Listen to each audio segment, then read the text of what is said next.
So നമ്മൾ ആദ്യം focus ചെയ്യേണ്ടത് ഗോളിന്റെ പ്രോസസ്സ് എന്തായിരിക്കണം എന്നുള്ളിടത്താണ്. പ്രോസസ്സ് നമ്മൾ വളരെ ക്ലിയർ ആയിട്ട് ഔട്ട്ലൈൻ ചെയ്തിട്ട് കോൺക്രീറ്റ് ആയിട്ട് ആക്ഷനബിൾ പ്ലാൻ ആയിട്ട് സെറ്റ് ചെയ്ത് വെച്ചിട്ടുണ്ടെങ്കിൽ മാത്രമാണ് നമുക്ക് ഗോൾ സക്സസിലേക്ക് എത്തുക.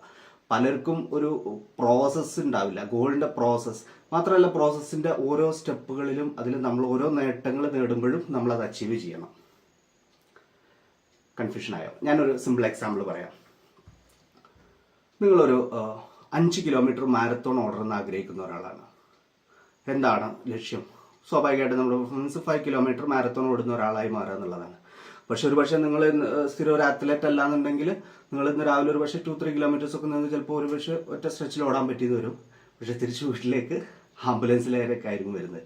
സോ അപ്പോൾ എന്ത് ചെയ്യണം? നമ്മൾ അതിന്റെ പ്രോസസ്സ് സെറ്റ് ചെയ്യുക എന്നുള്ളതാണ്. അപ്പോൾ ഏറ്റവും ആദ്യം വേണ്ടത് നമ്മൾ ഡെയിലി ഒരു 10-15 മിനിറ്റ് നടന്ന് പ്രാക്ടീസ് ചെയ്യുന്നു. കാരണം ഇത്രയും കാലമായിട്ട് ഒരു ഫിസിക്കൽ ആക്ടിവിറ്റിയും ചെയ്യാൻ